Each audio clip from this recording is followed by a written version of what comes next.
Channel. ಎಲ್ಲರೂ ಹೇಗಿದ್ದೀರಾ? I hope ಎಲ್ಲರೂ ಚೆನ್ನಾಗಿದ್ದೀರಾ ಅಂತ ಅನ್ಕೋತೀನಿ. ನಾನು ಕೂಡ ತುಂಬ ಚೆನ್ನಾಗಿದ್ದೀನಿ.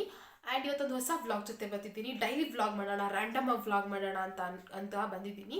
ಆ್ಯಂಡ್ ಕನ್ಸಿಸ್ಟೆನ್ಸಿಯಾಗಿ ವಿಡಿಯೋ ಮಾಡಬೇಕು ಅಂತ ಅನ್ಕೋತೀನಿ, ಬಟ್ ಆಗಲ್ಲ. ಪಾಪು ಇರೋದ್ರಿಂದ ಅವ್ನ ಕೈ ಬಿಡಲ್ಲ. ಸೊ ನಾನು ಇವತ್ತು ಮಾರ್ನಿಂಗಿಂದನೇ ಮಾಡೋಣ ಎದ್ದಾಗಿಂದಾನೆ ಅಂತ ಅಂದ್ಕೊಂಡೆ, ಬಟ್ ವ್ಲಾಗ್ ಮಾಡೋಕ್ಕಾಗಿಲ್ಲ. ಯಾಕೆಂದರೆ ಡೈಲಿ ಅವ್ನು ಲೇಟಾಗಿ ಎದ್ದೇಳ್ತಿದ್ದವನು, ಇವತ್ತು ಬೇಗನೆ ಎದ್ದುಬಿಟ್ಟ. ಸೊ ಹಾಗಾಗಿ ನನ್ನ ಜೊತೆನೇ ಎದ್ದ. ಸೊ ಅವನಿದ್ದಾಗ ನಾನು ವ್ಲಾಗ್ ಮಾಡೋದಕ್ಕಾಗಲ್ಲ. ಸೊ ತಿಂಡಿಗೆ ಮಾಡೋದಕ್ಕೂ ಲೇಟ್ ಆಗಿಬಿಡುತ್ತೆ ಅಂತ ಹೇಳ್ಬಿಟ್ಟು ನಾನು ವ್ಲಾಗ್ನ ಮಾಡೋಕ್ಕಾಗಿಲ್ಲ. ತಿಂಡಿ ಎಲ್ಲ ಮುಗಿಸಿ ಲೇಟಾಗಿ ಮಾಡ್ತಾಯಿದ್ದೀನಿ ವಿಡಿಯೋನ. ಯಾಕಂದರೆ ಅವ್ನು ನಾನು ಬಂದಾಗ ನಾನು ಹಿಂದೆನೇ ಇರ್ತಾನೆ. ಸೊ ಅವನ್ನ ನಾನು ಮೇಂಟೈನ್ ಮಾಡಿಕೊಂಡು ನಾನು ತಿಂಡಿ ಮಾಡಬೇಕು. ಸೊ ಅಡುಗೆ ಮನೇಲಿ ಅವ್ನು ಬಂದರೆ ಸುಮ್ಮನೆ ಇರಲ್ಲ, ಏನಾದರೂ ಎಳಿದದು ಅದೆಲ್ಲ ಮಾಡ್ತಿರ್ತಾನೆ. ಸೊ ಆ ಒಂದು ಭಯಕ್ಕೆ ನಾನು ವೀಡಿಯೋ ಮಾಡೋಕ್ಕಾಗಲ್ಲ. ಆ್ಯಂಡ್ ಟೈಪಾಯ್ಡ್ ಇಟ್ಕೊಂಡ್ರು ಏನು ಮಾಡ್ತಾನೆ ಅಂದರೆ ಎಳೆದ್ಬಿಡ್ತಾನೆ. ಸೊ ಹಾಗಾಗಿ ಡಿಸ್ಟರ್ಬೆನ್ಸ್ ಆಗುತ್ತೆ ಅನ್ನೋ ಕಾರಣಕ್ಕೆ ನಾನು ವೀಡಿಯೋ ಮಾಡ್ತಾ ಇರಲಿಲ್ಲ. ಸೊ ನಾನು ಬೆಳಿಗ್ಗೆನೇ ಎದ್ದು ದೋಸೆ ಮಾಡಿದ್ದೆ. ದೋಸೆಗೆ ಮತ್ತು ಏನಪ್ಪ ಚಟ್ನಿ ಮತ್ತು ಆಲೂಗೆಡ್ಡೆ ಪಲ್ಯ ಎರಡೂ ಮಾಡಿದ್ದೆ. ಆಲೂಗೆಡ್ಡೆ ಪಲ್ಯ ನಾವು ಮತ್ತೆ ತಿನ್ನಲ್ಲ. ಸೊ ಹಾಗಾಗಿ ಸಾಂಬಾರ್ಗೂ ಯೂಸ್ ಮಾಡಲ್ಲ ನಾವು ಜಾಸ್ತಿ, ಅವ್ರಿಗೆ ವಾಯು ಆಗುತ್ತೆ ಅನ್ನೋ ಕಾರಣಕ್ಕೆ. ಸೊ ಅದನ್ನು ಹಾಗೆ ಬಿಸಾಕಬಾರ್ದು, ದುಡ್ಡು ಕೊಟ್ಟು ತಂದಿರೋದ್ರಿಂದ ಅಂದ್ಬಿಟ್ಟು ಒಂದು 7 ಆಲೂಗೆಡ್ಡೆನೋ ಉಳ್ಕೊಂಡ್ಬಿಟ್ಟಿತ್ತು. ಸೊ ಅದನ್ನೇ ಹಾಕಿ ನಮಗೆ ಪಲ್ಯ ಮಾಡಿಕೊಂಡೆ ಮತ್ತು ಕಡಲೆ ಬೀಜದ ಚಟ್ನಿ ಮಾಡಿದೆ. ಎರಡು ಕಾಂಬಿನೇಷನ್ ಚೆನ್ನಾಗಿರುತ್ತೆ ಅಲ್ವಾ ದೋಸೆಗೆ ಅಂತ ಹೇಳ್ಬಿಟ್ಟು. ಸೊ ಬೆಳಗ್ಗೆ ತಿಂಡಿ ಎಲ್ಲ ಮುಗಿಸ್ಕೊಂಡೆ. ಬೇಗನೆ ಎದ್ರು ಕೆಲಸ ಮಾತ್ರ ಸಾಗಲ್ಲ ನಮ್ಮ ಮನೇಲಿ, ಯಾಕೆಂದರೆ ಪಾಪುನು ಮೇಂಟೈನ್ ಮಾಡಬೇಕು, ಇಲ್ಲೂ ಮಾಡಬೇಕು. ಸೊ ಹಾಗಾಗಿ ಗಡಿಬಿಡಿ ಆಗೇ ಆಗುತ್ತೆ. ಸೊ ಅವ್ನಿಗೆ ಎದ್ದು ಒಂದು ಕಡೆ ಅವನಿಗೆ ರೈಸ್ ಮಾಡಿಸಿ, ದೋಸೆ ಆ್ಯಕ್ಚುಲಿ ತಿನ್ನಿಸ್ಬೋದು, ಬಟ್ ಜಾಸ್ತಿ ತಿನ್ನಿಸಲ್ಲ. ಯಾಕೆಂದರೆ ಉದ್ದಿನ ಬೇಳೆ ಹಾಕಿರ್ತೀವಲ್ಲ, ಸೊ ಮಕ್ಕಳಿಗೆ ಹೊಟ್ಟೆ ಕಟ್ಟುತ್ತೆ ಅಂತ ಹೇಳ್ತಾರೆ. ಇನ್ನೂ ಸ್ವಲ್ಪ ಚಿಕ್ಕರಳಲ್ವಾ, ಅಂದರೆ ಹೊಟ್ಟೆ ತುಂಬಿಸೋಷ್ಟು ಏನು ತಿನ್ನಿಸಲ್ಲ. ಲೈಟಾಗಿ ನಾವು ತಿನ್ನಬೇಕಾದ್ರೆ ಅವ್ನು ಬಂದೇ ಬರ್ತಾನೆ ತಿನ್ನಬೇಕು ಅಂತ. ಸೊ ಹಾಗಾಗಿ ಅವಾಗ ಮಾತ್ರ ಸ್ವಲ್ಪ ತಿನ್ನಿಸ್ಕೊತೀವಿ. ಅದು ಬಿಟ್ಟರೆ ರೈಸ್ ಮಾಡಿದ್ದೆ ಅವನಿಗೆ. ರೈಸಿಗೆ ಸ್ವಲ್ಪ ಸಾಂಬಾರಿತ್ತು. ಸೊ ಅದನ್ನೇ ಹಾಕಿ ಅವನಿಗೆ ತಿನ್ನಿಸ್ದೆ ನಾಷ್ಟನ. ಅವನಿಗೆ ತಿಂಡಿ ಮಾಡಿಸಿ ಅವರಿಗೆ ನಾಷ್ಟಕ್ಕೆಲ್ಲ ದೋಸೆ ಹಾಕಿ, ಆಮೇಲೆ ಅವ್ರಿಗೆ ಬಾಕ್ಸ್ ಪ್ಯಾಕ್ ಮಾಡಿ ಎಲ್ಲ ಮಾಡಿ ನಾನು ತಿಂಡಿ ಮಾಡೋಷ್ಟರಲ್ಲೇ 11:30 ಆಗೇ ಹೋಯಿತು. ಸೊ ಇವತ್ತು ಲೇಟ್ ಆಯಿತು ಎಲ್ಲನೂ. ಬೇಗ ಬೇಗ ಮಾಡಿದ್ರೂ ಸಾಗಲ್ಲ ಕೆಲಸಗಳು. ಸೊ ಹಾಗಾಗಿ ಇವತ್ತು ಗುರುವಾರ ಬೆಳಿಗ್ಗೆನೂ ವಾರ ಕೂಡ ಮಾಡಲಿಲ್ಲ ನಾನು. ಅದೇ ಒಂದು ಬೇಜಾರಾಗ್ತಾ ಇರುತ್ತೆ. ಪ್ರತಿ ಗುರುವಾರ ಬೇಗ ಎದ್ದು ಬೆಳಿಗ್ಗೆನೇ ಪೂಜೆ ಮಾಡಿಬಿಡ್ತಿದ್ದೆ, ಏನೋ ಒಂಥರ ಸಮಾಧಾನ ಆಗ್ತಿತ್ತು. ಬಟ್ ಇಲ್ಲಿ ತಿಂಡಿ ಮಾಡೋಕ್ಕೆ ಲೇಟ್ ಆಗಿಬಿಡುತ್ತೆ ಅನ್ನೋ ಕಾರಣಕ್ಕೆ ನಾನು ಈ ಕಡೆ ನಿಂತ್ಕೊಂಡೆ. ಸೊ ವಾರ ಮಾಡೋಕ್ಕಾಗಿಲ್ಲ. ಅಟ್ಲೀಸ್ಟ್ ಈವ್ನಿಂಗ್ ಆದರೂ ಮಾಡೋಣ ಅಂತ ಹೇಳ್ಬಿಟ್ಟು ಈಗ ತಿಂಡಿ ಎಲ್ಲ ಮುಗೀತಲ್ಲ. ಸೊ ಈಗ ಒಂದು ಕಡೆಯಿಂದ ಕ್ಲೀನ್ ಮಾಡಬೇಕು. ಅಡುಗೆ ಮನೆ ತುಂಬ ಮೆಸ್ಸಪ್ ಆಗಿಬಿಟ್ಟಿದೆ. ಸೊ ಅದನ್ನೆಲ್ಲ ಕ್ಲೀನ್ ಮಾಡಿ ಪಾಪುಗೂ ಮಲಗಿಸಿದ್ದೀನಿ. ಅವ್ನು ಮಲ್ಕೊಂಡ್ರೆ ನನ್ನ ಕೆಲಸ ಆಗುತ್ತೆ. ಸೊ ಅಡುಗೆ ಮನೆಯೆಲ್ಲ ಫಸ್ಟು ಕ್ಲೀನ್ ಮಾಡ್ಕೊಂಬಿಟ್ರೆ ಆಮೇಲೆ ನಾನು ಬೇಕಾದ್ರೆ ಹೊರಗಡೆ ಎಲ್ಲ ಕೆಲಸ ಮಾಡ್ಕೋಬೋದು. ಅವ್ನು ಎದ್ದ ಮೇಲೆ ಮನೆ ಕಸ ಎಲ್ಲ ಗುಡಿಸಿ ಒರೆಸಿ ನಾನು ಸ್ನಾನ ಮಾಡಿ ಈವ್ನಿಂಗ್ ಆದರೂ ಪೂಜೆ ಮಾಡಲೇಬೇಕು. ಏನೋ ಗೊತ್ತಿಲ್ಲ, ಮಂತ್ರಾಲಯಕ್ಕೆ ಹೋಗಿ ಬಂದಾಗಿಂದ ನನಗೆ ಏನೋ ಒಂಥರ ಗುರುವಾರ ಬಂತು ಅಂದರೆ ಪೂಜೆ ಮಾಡಿಲ್ಲ ಅಂದರೆ ಮನ್ಸಿಗೆ ಏನೋ ಒಂಥರ ಕಸಿವಿಸಿ ಅನ್ನಿಸ್ತಾ ಇರುತ್ತೆ, ಮೂಡೇ ಇರಲ್ಲ, ಏನೋ ಒಂಥರ ಕಳ್ಕೊಂಡಿದ್ದೀನಿ ಅನ್ನೋ ಫೀಲಿಂಗ್ ಆಗ್ತಾ ಇರುತ್ತೆ. ಅದಕ್ಕೆ ಅಟ್ಲೀಸ್ಟ್ ಈವ್ನಿಂಗ್ ಆದರೂ ಮಾಡೋಣ ಅಂತ ಅಂದ್ಕೊಂಡಿದ್ದೀನಿ. ಆ್ಯಂಡ್ ಇವತ್ತು ರೇಷನ್ ಬೇರೆ ಕೊಡ್ತಾ ಇದ್ದಾರೆ, ನಮಗೆ ಅಕ್ಕಿ ತೊಗೋಬೇಕು. ಸೊ ನಮ್ಮಮ್ಮದು ಕಾರ್ಡಲ್ಲಿ ನಾನು ಇನ್ನೂ ಇದ್ದೀನಿ, ನಾನು ಡಿಲೀಟ್ ಮಾಡಿಲ್ಲ. ಸೊ ಇನ್ನು ಸೇರಿಸಿಲ್ಲ ಹೊಸದಾಗಿ, ಅಂದರೆ ಆ್ಯಡ್ ಮಾಡಿದ್ದಾರೆ, ಬಟ್ ನಮ್ಗೆ ಇನ್ನೂ ಅಪ್ರೂವಲ್ ಆಗಿಲ್ಲ ಇವ್ರ ರೇಷನ್ ಕಾರ್ಡ್ಗೆ. ಸೊ ಹಾಗಾಗಿ ನಮ್ಮ ಅಮ್ಮನ ಕಾರ್ಡಲ್ಲೇ ನಾವು ರೇಷನ್ ತೊಗೊಳ್ತಾ ಇದ್ದೀವಿ. ಇಲ್ಲೇ ರಾಮನಗರದಲ್ಲೇ ನಾವು ಸಿಟಿ ಒಳಗಡೆ ತೊಗೊಳ್ಳೋದು. ಸೊ ಮಧ್ಯಾಹ್ನ ಮೇಲೆ ಹೋಗ್ಬೇಕು, 3 ಗಂಟೆ ಮೇಲೆ. ಈಗ ಬೆಳಗ್ಗೆ ಹೋಗಬೇಕಿತ್ತು, ಬೆಳಗ್ಗೆ ಇಲ್ಲೇ ಮನೇಲೆ ಕೆಲಸ ಆಗಿಬಿಡತ್ತಲ್ಲ. ಸೊ ಹಾಗಾಗಿ ಹೋಗೋಕ್ಕಾಗಿರಲಿಲ್ಲ. ಈಗ ಮಧ್ಯಾಹ್ನ ಮೇಲೆ ಹೋಗ್ಬಿಟ್ಟು ರೇಷನ್ ಬೇರೆ ತರಬೇಕು. ಇವತ್ತು ಫುಲ್ ಡೇ ಏನೇನು ಮಾಡ್ತೀನಿ ಪ್ರತಿಯೊಂದೂ ನಿಮಗೆ ಬ್ಲಾಗ್ ಜೊತೆ ಶೇರ್ ಮಾಡ್ಕೊಳ್ತೀನಿ. ಪ್ಲೀಸ್ ಇಷ್ಟ ಆದರೆ ಲೈಕ್ ಮಾಡಿ, ಶೇರ್ ಮಾಡಿ, ಕಮೆಂಟ್ಸ್ ಮಾಡಿ. ಆ್ಯಂಡ್ ಯಾರಾದ್ರೂ ನನ್ನ ಚಾನಲ್ನ ಸಬ್ಸ್ಕ್ರೈಬ್ ಮಾಡ್ಕೊಳ್ದೆ ನೋಡ್ತಾ ಇದ್ದೀರಾ, ದಯವಿಟ್ಟು ಸಬ್ಸ್ಕ್ರೈಬ್ ಮಾಡ್ಕೊಂಡು ನೋಡಿ. ಹೊಸ ಹೊಸ ವೀಡಿಯೋಸ್ನ ಅಪ್ಲೋಡ್ ಮಾಡ್ತಾ ಇರ್ತೀನಿ. ನೀವು ಸಬ್ಸ್ಕ್ರೈಬ್ ಮಾಡಿ ನೋಡಿ, ವ್ಯೂಸ್ ಬರ್ತಿದ್ದಾಗ ನಮಗೂ ಒಂದು ಹುಮ್ಮಸ್ ಬರುತ್ತೆ. ಓಕೆ, ಜನ ನಮ್ಮನ್ನ ಗಮನಿಸ್ತಿದ್ದಾರೆ, ಸೊ ನಾವು ಡೈಲಿ ವ್ಲಾಗ್ನ ಹಾಕ್ತಾ ಇರಬೇಕು ಅನ್ನೋ ಉತ್ಸಾಹ ಬರುತ್ತೆ. ಸೊ ಹಾಗಾಗಿ ತುಂಬ ಮಾತಾಡಿದೆ ಅಂತ ಅನಿಸುತ್ತೆ, ಡ್ರ್ಯಾಗ್ ಆಗೋದು ಬೇಡ. ಸೊ ಏನೇನು ಮಾಡ್ತೀನಿ ಅಂತ ಎಕ್ಸ್ಪ್ಲೇನ್ ಮಾಡಿದೆ ಅಷ್ಟೇ. ಸೊ ಒಂದೊಂದನ್ನೇ ತೋರಿಸ್ತಾ ಹೋಗ್ತೀನಿ. ಸೊ ಬನ್ನಿ ವ್ಲಾಗ್ ಸ್ಟಾರ್ಟ್ ಮಾಡೋಣ. ನೋಡಿ, ನಮ್ಮ ಅಡುಗೆ ಮನೆ ಈ ರೀತಿಯಾಗಿದೆ. ಬೆಳಗ್ಗೆನೂ ಒಂದಷ್ಟು ಪಾತ್ರೆಗಳು ತೊಳೆದೆ, ಮತ್ತೆ ಇನ್ನೊಂದಷ್ಟು ಆಗಿದೆ. ಇಲ್ಲಿರೋದನ್ನೆಲ್ಲ ತೆಗಿಬೇಕು. ಸೊ ಸ್ಟವೆಲ್ಲ ಕ್ಲೀನ್ ಮಾಡ್ಕೋಬೇಕು. ಅಡುಗೆ ಮನೆ ತುಂಬ ಮೆಸ್ಸಪ್ ಆಗಿಬಿಟ್ಟಿದೆ. ಬೆಳಿಗ್ಗೆ ನಾನು ಯಾವಾಗಲೂ ನಾಷ್ಟಕ್ಕೆ ಮಾಡಬೇಕಾದ್ರೇ ಕ್ಲೀನ್ ಮಾಡ್ಕೊಂಡ್ಬಿಡ್ತೀನಿ. ಮಾಡ್ತಾನೆ ಕ್ಲೀನ್ ಮಾಡ್ಕೊಳ್ತೀನಿ. ಇವತ್ತು ಮಾಡೋಕ್ಕಾಗಲಿಲ್ಲ, ಎರಡೆರಡು ಮಾಡಬೇಕಿತ್ತಲ್ಲ. ಒಂದು ಕಡೆ ಚಟ್ನಿ ಮಾಡಬೇಕು, ಒಂದು ಕಡೆ ಪಲ್ಯ ಮಾಡಬೇಕು, ಒಂದು ಕಡೆ ಅವ್ನಿಗೆ ರೈಸ್ ಇಡಬೇಕು, ಮತ್ತೊಂದು ಕಡೆ ದೋಸೆನೂ ಹಾಕ್ತಾ ಇರಬೇಕು. ಸೊ ಹಾಗಾಗಿ ಲೇಟ್ ಆಗಿಬಿಡುತ್ತೆ ಅವ್ರಿಗೆ ಶಾಪ್ಗೆ ಹೋಗೋದಕ್ಕೆ ಅಂತ ಹೇಳ್ಬಿಟ್ಟು ಗಡಿಬಿಡಿದಲ್ಲಿ ಕ್ಲೀನ್ ಮಾಡ್ಕೊಳಕ್ಕಾಗಲಿಲ್ಲ. ಹೇಗಿದ್ರು ಯಾವತ್ತೆಲ್ಲ ಮನೆ ಕ್ಲೀನ್ ಮಾಡಬೇಕಲ್ಲ, ಸೊ ಮಾಡ್ಕೊಂಡ್ರಾಯ್ತು ಅಂತ ಹೇಳ್ಬಿಟ್ಟು ಹಾಗೆ ಬಿಟ್ಟಿದ್ದೀನಿ. ಈಗೆಲ್ಲ ಒಂದು ಕಡೆಯಿಂದ ಕ್ಲೀನ್ ಮಾಡಬೇಕು. ಫಸ್ಟು ಮುಗಿಸ್ಕೋಬೇಕು. ಅವ್ನು ಎದ್ದೋಳೋಷ್ಟಲ್ಲಿ ಮಾಡ್ಕೋಬೇಕಿಲ್ಲ ಅಂದರೆ ಅಡುಗೆ ಮನೆಗೆ ಅವ್ನು ಬಂದ ಅಂದರೆ ಏನು ಕೆಲಸನೂ ಮಾಡಿಸ್ಕೊಡಲ್ಲ, ಮಲ್ಕೊಂಡ್ಬಿಟ್ಟಿದ್ದಾನೆ. ಸೊ ಕ್ಲೀನ್ ಮಾಡೋಣ. ಸೊ ಆ್ಯಕ್ಚುಲಿ ನನಗೆ ಕೋಲ್ಡ್ ಬಂದು ಇನ್ನೇನು 20 ಡೇಸ್ ಆಯಿತು. ಸೊ ಇನ್ನೇನು ಕಮ್ಮಿ ಆಗುತ್ತೆ ಅಂತ ಅಂದ್ಕೊಂಡೆ. ಬಟ್ ಅಷ್ಟರಲ್ಲಿ ವೆದರ್ ಬಂತು ಗೊತ್ತಾ, ಈ ಚಳಿಗಾಲ ಬಂತು ಅಂದರೆ ನನಗೆ ಕೋಲ್ಡೇ ಹೋಗಲ್ಲ, ಯಾವಾಗಲೂ ಮೂಗು ಬ್ಲಾಕ್ ಆಗಿರುತ್ತೆ. ಕಫನೂ ಸ್ವಲ್ಪ ಹಾಗೆ ಇದೆ, ಅದಕ್ಕೆ ವಾಯ್ಸ್ ಚೇಂಜ್ ಆಗಿಬಿಟ್ಟಿದೆ. ಅಡ್ಜಸ್ಟ್ ಮಾಡ್ಕೊಳ್ಳಿ ವಾಯ್ಸ್ನ ಸ್ವಲ್ಪ, ಏಕೆಂದರೆ ಮೂಗು ಬ್ಲಾಕ್ ಆಗಿಬಿಟ್ಟಿದೆ ನನಗೆ ಸ್ವಲ್ಪ, ಅದಕ್ಕೆ ವಾಯ್ಸ್ ಬೇರೆ ಥರ ಕೇಳಿಸ್ಬೋದು. ಸೊ ಹಾಗಾಗಿ ಫಸ್ಟು ಸ್ಟವ್ ಕ್ಲೀನ್ ಮಾಡ್ಕೊಂಡ್ಬಿಡ್ತಾ ಇದ್ದೀನಿ. ಬೆಳಗ್ಗೆಯಿಂದ ಅಡುಗೆ ಎಲ್ಲ ಮಾಡಿ ಒಂಥರ ಜಿಡ್ಡು ಥರ ಆಗಿಬಿಟ್ಟಿದೆ. ದೋಸೆ ಹಾಕಿದ್ನಲ್ಲ, ಸೊ ಎಣ್ಣೆ ಎಲ್ಲ ಬಿದ್ದಿರುತ್ತೆ. ಸುಮ್ಮನೆ ಬಟ್ಟೆಲಿ ವಾಶ್ ಮಾಡಿದ್ರೆ ಅದು ಹೋಗಲ್ಲ.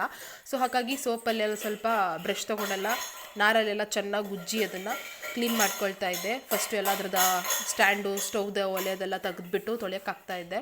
ತಟ್ಟೆ ಎಲ್ಲ ಇಟ್ಟಿದ್ವಲ್ಲ ಅದನ್ನು. ಸೊ ಇವಾಗ ಸ್ಟವ್ ಒಂದು ರೇಂಜ್ ಕ್ಲೀನ್ ಆಯಿತು.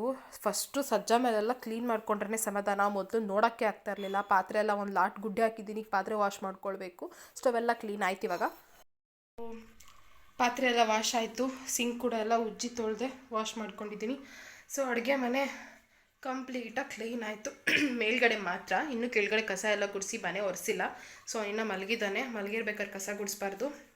ಸೊ ಹಾಗಾಗಿ ಫಸ್ಟು ಮೇಲ್ಗಡೆ ಎಲ್ಲ ಕ್ಲೀನ್ ಮಾಡ್ಕೊಂಬಿಟ್ಟಿದ್ದೀನಿ. ನಾನು ಅಡುಗೆ ಮನೆ ಇವಾಗ ಕ್ಲೀನ್ ಆಯಿತು. ಇನ್ನೊಂದು ಎದ್ಮೇಲೆ ಮನೆ ಕಸ ಗುಡಿಸಿ ಮನೆ ಒರೆಸ್ಬೇಕು, ಸ್ನಾನಕ್ಕೆ ಹೋಗಬೇಕು. ಸೊ ಇಷ್ಟೇ ಅಡುಗೆ ಮನೆ ಮೇಲ್ಗಡೆ ಕ್ಲೀನಿಂಗು. ಎದ್ದೇಳ್ತಾ ಏನೋ ಅಂತ ನೋಡಿದೆ, ಬಟ್ ಅವ್ನು ಎದ್ದೇಳಲಿಲ್ಲ. ಸೊ ಅದಕ್ಕೆ ಅವನ್ನ ಕೆಳಗಡೆ ಮಲಗಿಸಿದ್ನಲ್ಲ, ಅವ್ನು ಎತ್ತಿ ದಿವಾನ್ ಮೇಲೆ ಮಲಗಿಸ್ಬಿಟ್ಟು ಸೊ ಕಸ ಎಲ್ಲ ಗುಡಿಸಿ ಮನೆ ಒರೆಸ್ಕೊಬಿಡೋಣ ಅಂತ ಒರೆಸ್ಕೊಳ್ತಾ ಇದ್ದೀನಿ. ತುಂಬ ಸಂಜೆ ಆಗಿಬಿಟ್ರೆ ನಾನು ಸ್ನಾನ ಮಾಡೋದು ಲೇಟ್ ಆಗಿಬಿಡುತ್ತೆ, ಪಾಪುಗೂ ಸ್ನಾನ ಮಾಡಿಸ್ಬೇಕಲ್ಲ. ಸೊ ಹಾಗಾಗಿ ಬೇಗ ಕಸ ಎಲ್ಲ ಗುಡಿಸಿ ಮನೆಯೆಲ್ಲ ಒರೆಸ್ಕೊಳ್ತಾ ಇದ್ದೀನಿ. ಕ್ಲೀನಾಗೆಲ್ಲ ಇದು ಮಾಡ್ಕೊಂಡು ಅಲ್ಲಿ ಪಕ್ಕದಲ್ಲಿ ದಿವಾನ ಕಾಣಿಸಿದೆಯಲ್ಲ, ಅಲ್ಲೇ ಮಲಗಿಸ್ಬಿಟ್ಟಿದ್ದೆ ಅವನ್ನ. ಸೊ ಅವ್ನು ಎದ್ದೇಳೋಷ್ಟರಲ್ಲಿ ಕೆಲಸ ಮಾಡ್ಕೊಬಿಡೋಣ, ಎದ್ರೆ ಮಾಡೋಕ್ಕೆ ಏನೂ ಬಿಡೋಲ್ಲ ಅವನು. ಮನೆಯೆಲ್ಲ ಒರೆಸಾಯಿತು. ಅವನಿಗೆ ಮಧ್ಯಾಹ್ನದ ಊಟಕ್ಕೆ ಅಂತ ಹೇಳ್ಬಿಟ್ಟು ಸರಿ ತಿನ್ನಿಸ್ತದೆ. ನಾನು ಈಗಲೂ ಸರಿ ತಿನ್ನಿಸ್ತೀನಿ, ಯಾಕೆಂದರೆ ಅದರಲ್ಲಿ ಡ್ರೈ ಫ್ರೂಟ್ಸ್ ಎಲ್ಲ ಇರುತ್ತೆ, ಕಾಳುಗಳೆಲ್ಲ ಇರುತ್ತಲ್ಲ. ಸೊ ಹಾಗಾಗಿ ಮಧ್ಯಾಹ್ನ ಒನ್ ಟೈಮ್ ಅವನಿಗೆ ಸರಿ ತಿನ್ನಿಸ್ಕೊಳ್ತೀನಿ. ಸೊ ಅವನಿಗೆಲ್ಲ ಊಟ ಮಾಡಿಸಿ ಹೊರಡೋಣ ಅಂತ ರೆಡಿ ಆದೆ. ಸ್ವಲ್ಪ ಸಿಂಪಲ್ಲಾಗಿ ಸ್ನಾನ ಮಾಡ್ಕೊಳ್ಳೋಣ ಅಂದ್ಕೊಂಡೆ, ಟೈಮ್ ಆಗಿಬಿಡತ್ತೆ. ರೇಷನ್ ಬೇರೆ ತರಕ್ಕೆ ಹೋಗಬೇಕಿತ್ತು, ರಾಮನಗರಕ್ಕೆ ಹೋಗಬೇಕು. ಸೊ ಇನ್ನು ಟೋಕನ್ ಬೇರೆ ತೊಗೊಂಡಿರಲಿಲ್ಲ, ಹೆಬ್ಬೆಟ್ಟು ಕೊಟ್ಬಿಟ್ಟು ತೊಗೋಬೇಕಲ್ಲ. ಸೊ ಹಾಗಾಗಿ ಲೇಟ್ ಆಗಿಬಿಡತ್ತೆ. ಬಂದು ಸ್ನಾನ ಮಾಡ್ಕೊಳ್ಳೋಣ ಅಂತ ಹೇಳ್ಬಿಟ್ಟು ಹೊರಟೆ. ರೇಷನ್ ನಾವು ರಾಮನಗರದಲ್ಲೇ ತೊಗೊಳೋದು, ಇನ್ನು ನಮ್ಮಮ್ಮ ಕಾಡಲ್ಲೇ ಇದ್ದೀನಲ್ಲ. ಸೊ ಹಾಗಾಗಿ ಅಲ್ಲೇ ರೇಷನ್ ತೊಗೊಬರೋಣ ಅಂತ ಹೊರಟೆ. ಅಲ್ಲಿಗೆ ಬೈಕಲ್ಲೇ ಹೋದೆ. ಸೊ ಅಲ್ಲಿಗೆ ಹೋದರೆ ಸರ್ವರ್ ಇಲ್ಲ ಅಂತ ಜನ ಎಲ್ಲ ಕ್ಯೂನಾಗಿ ಕೂತಿದ್ದಾರೆ. ಜನ ರಶ್ಶೇ ಇದ್ದರು. ಬಂದು ಎಲ್ಲ ವಾಪಸ್ ಹೋಗ್ತಾಯಿದ್ರು. ಸೊ ನಾನು 1 ಅವರ್ ವೆಯ್ಟ್ ಮಾಡಿದೆ ಅಲ್ಲಿ, ಬಟ್ ಸರ್ವರ್ ಸಿಗ್ತಾನೇ ಇರಲಿಲ್ಲ ರೇಷನ್ ಅಂಗಡಿ ಹತ್ರ. ವಾಪಸ್ ಮನೆಗೆ ರಿಟರ್ನ್ ಆದೆ. ಹೋಗಿದ್ದ ಕೆಲಸ ಆಗಲಿಲ್ಲ, ಏಕೆಂದರೆ ಅಲ್ಲಿ ಸರ್ವರು ವರ್ಕ್ ಆಗ್ತಿರಲಿಲ್ಲ. ಸೊ OTP ಮೂಲಕನಾದ್ರು ತೊಗೊಳ್ಳೋಣ ಅಂದರೆ OTPಲೂ ಬರ್ತಾ ಇರಲಿಲ್ಲ. ಸೊ ಹಾಗಾಗಿ 1 ಅವರ್ ಕಾದೆ, ಆಗಲಿಲ್ಲ. ಸೊ ಪಾಪ ಬೇರೆ ಬಿಟ್ಟು ಹೋಗಿದ್ನಲ್ಲ, ಅವರು ಹಾಲು ಕರಿಯೋಕ್ಕೆ ಟೈಮ್ ಆಗುತ್ತೆ ನಮ್ಮ ಅತ್ತೆಗೆ ಅಂತ ಹೇಳಿಬಿಟ್ಟು ವಾಪಸ್ ಮನೆಗೆ ರಿಟರ್ನ್ ಆಗೋದೆ. ನಾಳೆ ಬೆಳಗ್ಗೆ ಒಂದು 10 ಗಂಟೆ ಒಳಗಡೆ ಬನ್ನಿ ಅಂತ ಹೇಳಿದ್ದಾರೆ. ಸರ್ವರ್ ತುಂಬ ಬ್ಯುಸಿ ಆಗಿಬಿಟ್ಟಿದೆ. 1 ಅವರ್ ಕಾದರೂ ಸರ್ವರ್ ವರ್ಕ್ ಆಗ್ತಾಯಿಲ್ಲ. ಸೊ ನಾಳೆ ಬೆಳಗ್ಗೆ ಒಂದು 10 ಗಂಟೆ ಒಳಗಡೆ ಬನ್ನಿ ಅಂತ ಹೇಳಿದ್ದಾರೆ. ಒಂದು 9 ಗಂಟೆ ಅಷ್ಟೊತ್ತಿಗೆ ಹೋಗಿ ಟೋಕನ್ ತೊಗೊಂಡು ಅಕ್ಕಿ ತೊಗೊಬರಬೇಕು. ಸೊ ಟೈಮ್ ಆಗಿಬಿಡುತ್ತೆ. ಈಗ ನಾನು ಬೇರೆ ಸ್ನಾನ ಮಾಡಬೇಕು, ಪಾಪುಗೂ ಸ್ನಾನ ಮಾಡಿಸ್ಬೇಕು. ಸೊ ಇವತ್ತು ಪೂಜೆ ಮಾಡಬೇಕು. ಸೊ ನೆಕ್ಸ್ಟು ಕೆಲಸ ನೋಡೋಣ ಬನ್ನಿ. ಹಾಯ್, ಪಾಪುದ್ದು ನಂದು ಸ್ನಾನ ಎಲ್ಲ ಮುಗೀತು. ಅವನ್ನ ಸ್ನಾನ ಮಾಡಿಸಿ ಅವನಿಗೆ ರೆಡಿ ಮಾಡಿದೆ. ಈಗ ಹೋಗಿ ಹೂವು ಎಲ್ಲ ಕಿತ್ಕೊಬರ್ಬೇಕು. ಸಂಜೆ ಆಗಿಬಿಟ್ಟಿದೆ, ಆಲ್ರೆಡಿ ಟೈಮ್ ಆಗಿಬಿಟ್ಟಿದೆ. ಬೇಗ ಪೂಜೆ ಮಾಡಬೇಕು. ಅಲ್ಲೇ 1 ಅವರ್ ವೇಸ್ಟ್ ಆಯಿತು ರೇಷನ್ ಅಂಗಡಿ ಹತ್ರ. OTP ಸರ್ವರ್ ಬರೋದೇ ಲೇಟ್ ಆಗೋಯಿತು. ಸೊ ವೆಯ್ಟ್ ಮಾಡಿದ್ದಕ್ಕೆ 1 ಅವರ್ ವೇಸ್ಟ್ ಆಯಿತು. ಸೊ ಈಗ ಪೂಜೆ ಮಾಡೋ ಟೈಮು. ಪಾಪು ಈಗ ಆಟ ಆಡ್ತಾನೆ. ಸೊ ಇಲ್ಲಿ ನೋಡಿ, ನಮ್ಮ ಗಿಡದಲ್ಲಿ ಫಸ್ಟ್ ಹೋಗ್ಬಿಟ್ಟಿದೆ.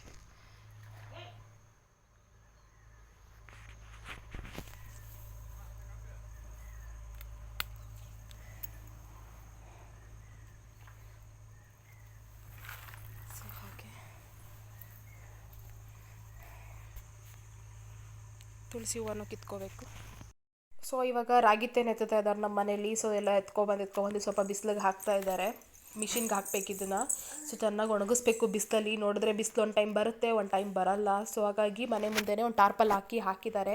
ಇವನ್ನ ಗೇಟ್ ಒಳಗಡೆ ಕೂಡ ಹಾಕ್ಬಿಟ್ಟು ನಾನು ಕೆಲಸ ಮಾಡ್ಕೋಬೇಕು. ಆಚೆ ಬಂದರೆ ಓಡ್ಬಿಡ್ತಾನೆ ರೋಡ್ಗೆ. ಸೊ ಅದಕ್ಕೆ ಗೇಟ್ ಒಳಗಡೆ ಕೂಡ ಹಾಕ್ತೀನಿ ಅವನ್ನ. ಸೊ ಸ್ವಲ್ಪ ತುಳಸಿ ಮತ್ತು ಒಂದು ಡೈರಿ ಹೂವು ಬಿಟ್ಟಿತ್ತು, ಕಿತ್ಕೊಂಡ್ಬಂದಿದ್ದೀನಿ. ಮನೇಲಿ ಸ್ವಲ್ಪ ಹೂವು ಇದೆ. ಸೊ ಹಾಗಾಗಿ ಅದನ್ನೇ ಮುಡಿಸ್ತೀನಿ ಫೋಟೋಕ್ಕೆ. ದಾಸವಾಳ ಹೂವು ಇವತ್ತು ಕಮ್ಮಿ ಬಿಟ್ಟಿತ್ತು. ಸೊ ಬಾಗಿಲಿಗೆ ಹಾಕ್ಬಿಟ್ಟಿದ್ರು ಬೆಳಿಗ್ಗೆನೆ. ಸೊ ಸ್ವಲ್ಪ ಹೂವು ಬಿಟ್ಟಿಲ್ಲ, ಹಾಗಾಗಿ ಮನೇಲಿರೋ ಹೂವನೇ ಹಾಕಿ ಪೂಜೆ ಮಾಡ್ಕೋಬೇಕು. ಮನೆಯಲ್ಲೇ ಸ್ವಲ್ಪ ತಂದಿದ್ದಾರೆ.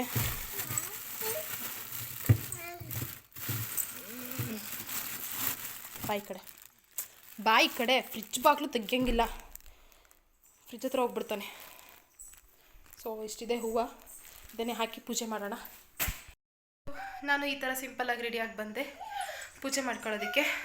ಸೊ ಕ್ಲೀನೆಲ್ಲ ಮಾಡಿಬಿಟ್ಟೆ. ಈ ರೀತಿಯಾಗಿ ಸಿಂಪಲ್ಲಾಗಿ ಹೂವು ಮುಡಿಸ್ಕೊಂಡು ರೆಡಿ ಮಾಡ್ಕೊಂಡಿದ್ದೀನಿ. ಫಸ್ಟ್ ಡೈರೆ ಹೂವನ್ನ ದೇವ್ರಿಗೆ ಫಸ್ಟ್ ಮುಡಿಸ್ಬೇಕಂತೆ, ಹೂವು ಜಾಸ್ತಿ ಬಿಡುತ್ತೆ ಅಂತ ನಂಬಿಕೆ.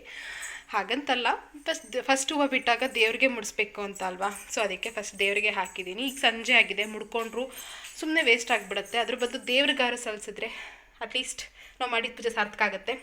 ಆ್ಯಂಡ್ ರಾಯರಿಗೆ ತುಳಸಿ ಹೂವು ಮತ್ತು ಒಂದು ಸೇವಂತಿಗೆ ಹೂವು ಇಟ್ಟಿದ್ದೀನಿ. ನಮ್ಮ ಕೈಯಾರೆ ನಾವು ಕಟ್ಟಿ ತುಳಸಿ ಹೂವು ಮುಡ್ಸೋದಿದೆ ಗೊತ್ತಾ, ಅದೊಂಥರ ತೃಪ್ತಿ ಕೊಡುತ್ತೆ.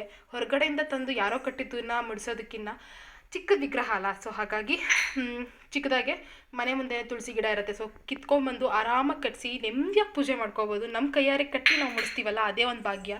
ಸೊ ಹಾಗಾಗಿ ನಾನು ಯಾವಾಗಲೂ ಪ್ರತಿ ಗುರುವಾರನೂ ನಾನೇ ಕಟ್ಟಿ ಮುಡಿಸ್ಕೋತೀನಿ. ಸೊ ಇವಾಗ ಪೂಜೆ ಮಾಡಬೇಕು.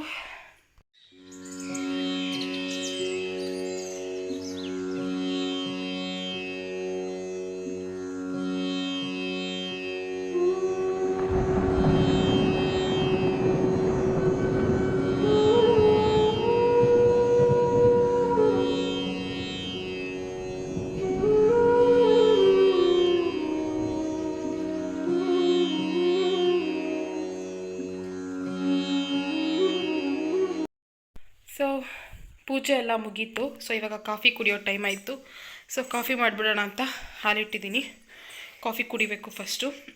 ಮಧ್ಯಾಹ್ನ ಊಟ ಕೂಡ ಮಾಡಲಿಲ್ಲ, ನಾನು ಕೆಲಸ ಮಾಡ್ತಿದ್ನಲ್ಲ. ಸೊ ಅವ್ನಿಗೆ ಊಟ ಮಾಡಿಸಿ ನಾನು ಅಲ್ಲಿಗೆ ಹೊರಟ್ಬಿಟ್ಟೆ. ಸೊ ಇವಾಗ ಏನಾದ್ರು ಸ್ವಲ್ಪ ಲೈಟಾಗಿ ತಿನ್ನಬೇಕು. ಸೊ ಹಾಗೆ ಜೊತೆ ಕಾಫಿಗೆ ಇಟ್ಟಿದ್ದೀನಿ. ರಾತ್ರಿ ಊಟಕ್ಕೆ ಉಪ್ಸಾರು ಮಾಡ್ಕೊಳ್ಳೋಣ ಅಂತ ರೆಡಿ ಮಾಡ್ಕೊಳ್ತಾ ಇದ್ದೀನಿ. ಹೀರೆಕಾಯಿ ಮತ್ತು ಬೀನಿಸ್ ಇತ್ತು ಮನೆಯಲ್ಲಿ, ಹಸಿ ಕಾಳಿತ್ತು, ತೊಗರಿ ಕಾಳು ಮನೆ ಹತ್ರನೇ ಹಾಕ್ಕೊಂಡಿದ್ದೀವಿ. ಸೊ ಅದಕ್ಕೆ ಬೀನಿಸು ಮತ್ತು ಹೀರೆಕಾಯಿನೆಲ್ಲ ಕಟ್ ಮಾಡಿ ಇಟ್ಕೊಂಡಿದ್ದೆ. ಸೊ ಒಂದು ಪಾತ್ರೆಗೆ ಹಸಿ ಕಾಳು ಮತ್ತು ಕುಕ್ಕರ್ಗೆ ಹೀರೆಕಾಯಿ ಮತ್ತು ಬೀನಿಸ್ನ ಹಾಕಿ ಕೂಗಿಸ್ಕೊಳ್ತಾ ಇದ್ದೀನಿ. ಇಲ್ಲಿ ಒಂದು ಕಡೆ ರೈಸ್ ಕೂಡ ಇಟ್ಟಿದ್ದೀನಿ, ಪಾಪುಗೆ ರೈಸ್ ತಿನ್ನಬೇಕಲ್ಲ. ಸೊ ಹಾಗಾಗಿ ನಾವು ಮುದ್ದೆ ತಿಂದರೆ ರೈಸ್ ಊಟ ಮಾಡೋಲ್ಲ. ಸೊ ಹಾಗಾಗಿ ಸ್ವಲ್ಪನೇ ಮಾಡ್ಕೊಳ್ತೀನಿ.